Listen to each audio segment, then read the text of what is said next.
entendi bem, é TV, o C é Centro central. de habilidades. Eita, Lili, Quer saber desvela dessa para mim. história? Quero saber. Olha que doido. Estamos lá. Vamos na linha do tempo. Eu já era associada de Dáquila. Eu me casei, né, estando em Dáquila Pesquisas. Engravidei e eu acabei tendo um probleminha na minha gravidez. Precisei ficar deitada durante muito tempo. Até então, como eu estava contando para vocês no início, eu era uma pessoa totalmente do sistema, né? Uma workaholic, inclusive, trabalhava pra caramba, regime CLT, uma carreira de executiva que tinha tudo para dar certo aos olhos do mundo. Acontece de eu engravidar, acontece de eu deitar e não conseguir fazer nada do meu trabalho. E aí eu falei, putz, que grande oportunidade eu tenho agora de estudar as coisas de Dáquila, que eu nunca tive tempo para estudar. E aí eu comecei a estudar as coisas de Dáquila e cheguei num site chamado Ciências Paralelas. Esse site não existe mais, mas eu fiquei encantada, porque eu nunca... Olha para você ver como é que cada pessoa é puxada na informação de um jeito, né? Na época, George, que não é a sua, a gente não tinha canais de YouTube. Não tinha biblioteca de Dáquila, tinha as apostilas de papel, e a gente vai estudando assim. E aí, eu estudando as apostilas, cheguei num site chamado Ciências Paralelas, que era feito por associados de Dáquila na época, e eu achei aquilo muito legal, muito legal. Mas tinha alguns errinhos de português, muito simples, que eu falei, olha, se corrigisse isso aqui, ia ficar ainda melhor a experiência de quem está lendo. Eu me ofereci para trabalhar com eles, e aí eu comecei a corrigir os textos, e foi assim que eu me apaixonei pelas informações de Dáquila. Até então, eu era uma associada que ia lá nas atividades, ia tentando entender como é que é o esquema. Na correria ali, sabe? Entre um trabalho e outro, muito corrida, tentando entender o que estava acontecendo. O Ciências Paralelas foi a primeira oportunidade que eu tive de sentar e falar, deixa eu entender o que é isso aqui. Sabe quem era colunista nesse site? A Fernanda Lima. Foi quando eu conheci a Fernanda. A Fernanda, a Diana Bresolim, esposa do Saulo, que é o arqueólogo de Dáquila, o geoarqueólogo do projeto Ratanabá. Ela era colunista. Então eu fui conhecendo muitas pessoas e passei a admirar a história dessas pessoas. Bom, passa um tempo. Eu tenho meu filho, volto a trabalhar, e a gente começa um grupo de estudos na casa da minha sogra. Minha sogra também é associada de Dáquila. E a gente começa a pensar, na época, Jorge, aí lá em Gênesis dessa época, a gente não tinha o BDM digital. A gente tinha umas cédulas, porque o sistema estava em teste. Se vocês procurarem materiais aí, vocês vão encontrar muito sobre isso, porque é baseado no sistema das Amazonas. Só que assim, nossa, o BDM digital é baseado no sistema das Amazonas, o PIN, que maravilha, essa informação vai vir para a gente. E plim, não é plim.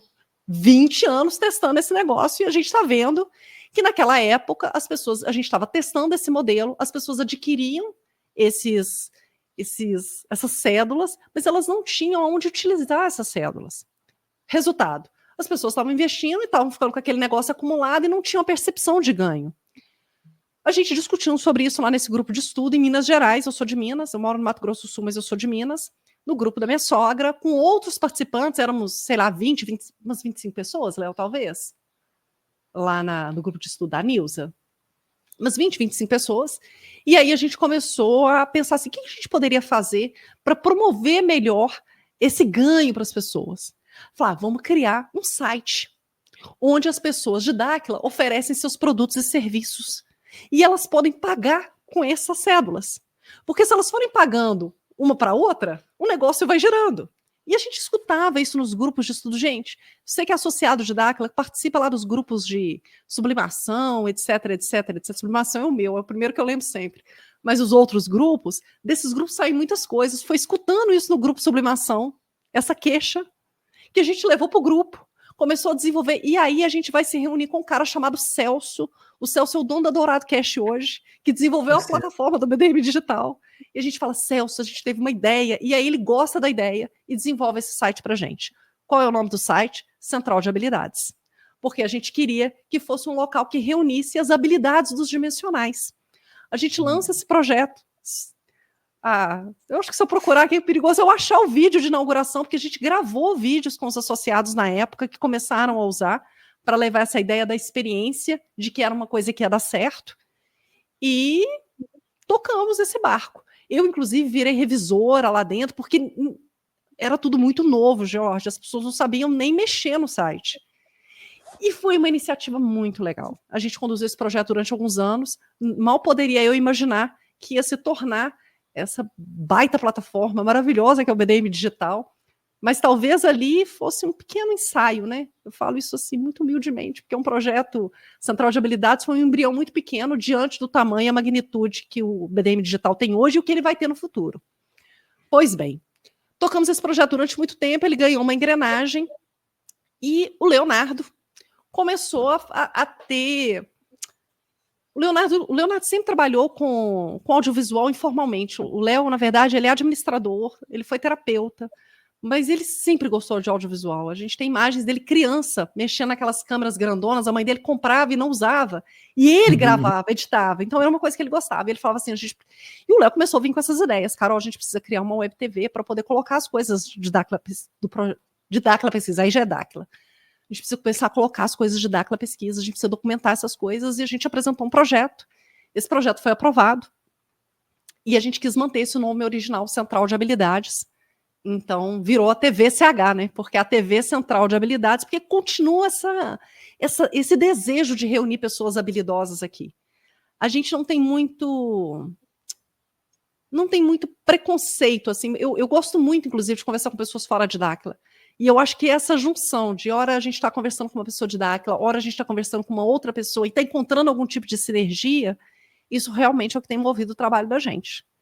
E aí, ora são as entrevistas, ora são os programas, ora são as coberturas, né, das principais iniciativas de Dacla, a gente acaba realizando essa ação também, então toda grande ação de Dacla Pesquisas, a TVCH faz a cobertura, e são 7 anos de trajetória, Você tem uma ideia, Léo, de quantos vídeos que a gente já tem publicados no YouTube?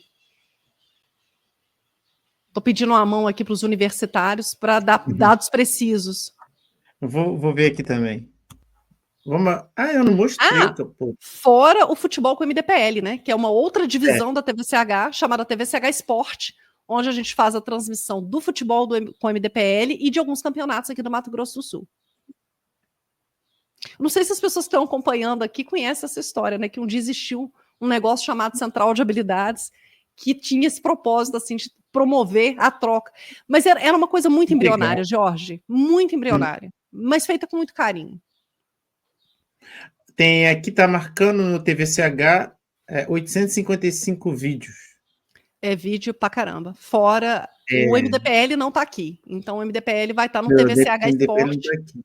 Olha aqui, pessoal. É muita live. Muita live. Tem muita informação aqui. Tem muita gente aqui. É muito legal, eu vejo muitos produtores de conteúdo hoje ligados ao ecossistema Dacla, que fazem um trabalho, inclusive, maravilhoso, e que gravaram pela primeira vez com a gente. Olha só. A primeira gravação foi com a gente. Tô vendo aí aqui, são os outros 2 canais, o TVCH Esporte, que é do MDPL, e o TVCH para Pensar, que é nosso canal de corte. Aqui, ó, não estava inscrito aqui com essa conta. Legal. É muita coisa. Hoje as pessoas não podem dizer que não tem lugar para se atualizar. Tem. Tem? Tem. Hoje é quase personalité. Não gosto da Carol, gosto do Jorge. Acompanho o Jorge. Não gosto da Carol, não gosto do Jorge, gosto do Otávio. O mãe Otávio. Então, assim, permite que a gente possa, inclusive, ter...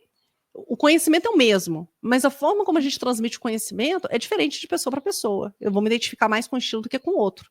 Então a gente está numa condição tão maravilhosa de conhecimento, que ainda permite que você possa se reunir em microtribos assim, de informação, sabe? E isso é muito legal, muito legal. Respondendo a pergunta aqui da Amazonas, sim, o MDPL, até acompanhando em casa, as pessoas recebem um percentual dessa tecnologia. Então, quem está lá no campo jogando recebe um determinado percentual, quem está em casa recebe 60% desse percentual. Então, assim, e mesmo que não seja ao vivo, não, Carol, não consegui assistir ao vivo, só posso assistir gravado, não tem problema. É uma tecnologia que eles trouxeram e autorizaram a gente a levar para vocês. Então, mérito aí todos os nossos amigos. Estou aqui, eu vi uma pergunta aqui da Adriana Martuso. Tinha quase 30 anos, não é uma pergunta. Tinha quase 30 anos no Evangelho e Teologia, toda a vida me perguntei se o Jardim do Éden era tão rico, abundante e prolongamento da vida, onde estava essa terra, se não no Brasil? Não existe outra terra como essa. Esse comentário da Adriana ele é muito interessante, porque se a gente pega a fala da diretora de pesquisa de Ratanabá, da Fernanda, ela vai falar sobre salas de conhecimento que existiam em Ratanabá, inclusive em relação ao prolongamento da vida. Então, obviamente, existe um ganho gigante em termos de história, em termos de arqueologia, quando uma descoberta dessa é feita e aceita efetivamente dentro da comunidade, né, dentro da comunidade científica, etc, etc. É um ganho gigante. Mas existe um ganho adicional enorme, que é a riqueza da informação, de tudo que está lá debaixo daquelas linhas de apiacás, e que pode desvendar, por exemplo,